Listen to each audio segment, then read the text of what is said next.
मित्रांनो, पिकांना जीवनदान ठरणारी आणि अन्नद्रव्यानं परिपूर्ण असणारी अशी जीवामृत स्लरी आज आपण करून घेत आहे. आता या जीवामृत स्लरीमध्ये कोणते घटक आपण घेतलेले आहेत, याचं प्रमाण किती आपण घेतलेलं आहे, जीवामृत तयार करण्यासाठी किती वेळ लागतो, सामग्री काय लागते आणि डोस किती घ्यायचा, हे सविस्तर माहिती आजच्या व्हिडिओमध्ये आपण पाहणार एक एक करून. आणि प्रत्येकाचं वैशिष्ट्य आपण पाहणार आहे जीवामृतमध्ये. आता प्रामुख्यानं जीवामृत तयार करण्यासाठी आपण का बरं घेतलं, तर आता रासायनिक खताचे भाव पाहिले तर प्रचंड वाढलेले आहेत आणि भविष्यामध्ये अजूनही वाढतील म्हणून आपण रासायनिक खतावर अवलंबून न राहता आता कुठेतरी जैविक आणि रासायनिक दोघांचे कॉम्बिनेशन करून आपल्याला जमीन शेती त्या ठिकाणी करायची आहे. आपल्या कापूस पिकासाठी आपण आळवणी याची करणार आहे आणि म्हणून जीवामृत स्लरी आपण आज करून घेत आहे. याचे एवढे पिकांना आणि जमिनीला फायदे आपले आहेत की एक संप्रेरक म्हणून जीवामृत काम करते, जमीन उपयुक्त करते, जीवनसंख्या वाढते आणि जमीन जर चांगली झाली तर पीक ऑटोमॅटिक चांगलं बनते. पूर्णपणे अन्नद्रव्यानं परिपूर्ण असणारी हे जीवामृत स्लरी आहे. म्हणजे हे जर आपण आळवणी ड्रिंचिंग केली तर खताची गरज आपल्या पिकांना त्या ठिकाणी पडत नाही. आता एक एक करून कोणते घटक आपल्याला यामध्ये लागणार आहेत हे सविस्तर माहिती आपण पाहणार आहे, ठीक आहे ना. म्हणून व्हिडिओ तुम्ही शेवटपर्यंत पहा. चांगलीच माहिती, जीवामृत कसं तयार करावं आणि कसं वापरावं याचे काय फायदे आहे. पहिला जो आपला घटक आहे तो म्हणजे गाईचं शेणखत. गाईचं ताजं शेणखत आपल्याला घ्यायचं आहे. एका ड्रमला 10 किलो. आता आपण हा प्लास्टिकचा ड्रम घेतलेला आहे, यामध्ये आपण पाणी घेतलेलं आहे 200 लिटर. पूर्णपणे पाण्यानं हा ड्रम आपण अगोदर भरून घेतलेला आहे आणि यामध्ये गाईचं हे शेणखत आहे हे आपण घेतलेलं आहे त्यातच पूर्णपणे. कारण जीवामृतमध्ये पहा तुम्ही गाईच्या शेणाला किती महत्त्व स्थान त्या ठिकाणी दिलेलं आहे. कारण पूर्णपणे अन्नद्रव्य आपल्याला गाईच्या शेणामध्ये पाहायला मिळतात, कितीतरी जीवन असतात या गाईच्या शेणामध्ये. तर हे जे शेण आहे हे पूर्णपणे बारीक आपण करून घ्या आणि असं या ड्रममध्ये आपण टाकून द्या.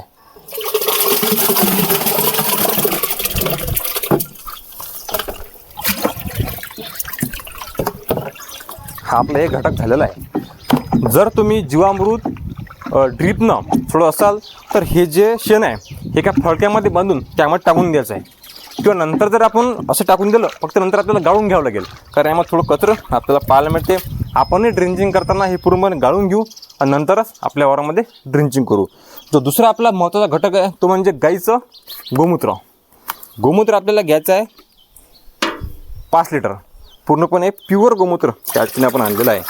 हे बा, यामध्ये चांगले जे बॅक्टेरिया असतात याचा खूप जास्त सोर्स असतो गोमूत्रामध्ये आणि पिकांना जमिनीसाठी अतिशय उपयुक्त आपले गोमूत्र आपल्याला पाहायला मिळते.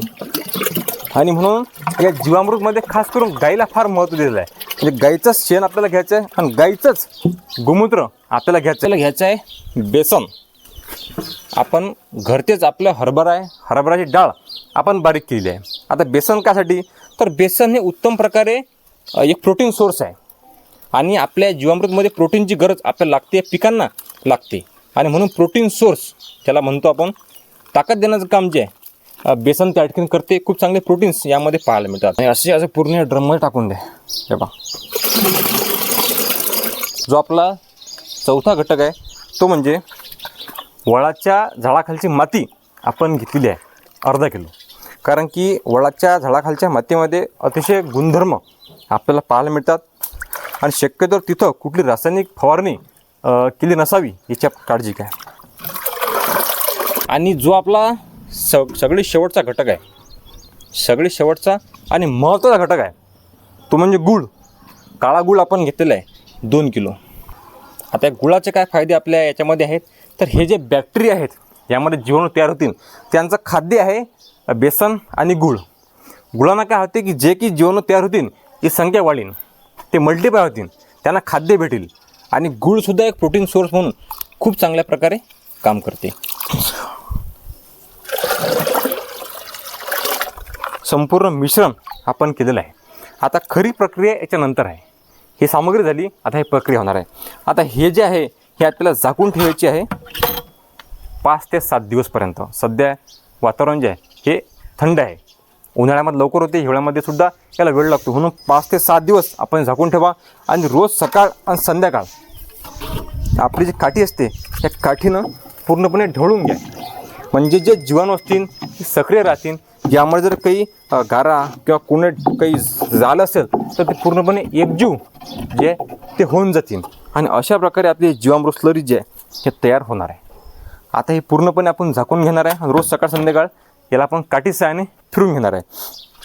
आता जीवामृत स्लरी आपली तयार झाली. आपल्याला गाळून ते पंपावर टाकायचे आहे. अतिशय उपयुक्त फायदे या जीवामृतचे आपल्याला होणार आहेत. आणि फवारणी कशी करावी तोही व्हिडिओ आपण ज्यावेळेस आळवणी करू फवारणी करू त्यावेळेस करू. धन्यवाद. शेतकऱ्यांना योग्य माहिती भेटावी, कामाची माहिती भेटावी, कमी खर्चामध्ये शेती व्हावी हाच आपला प्रामाणिक प्रयत्न आहे. धन्यवाद.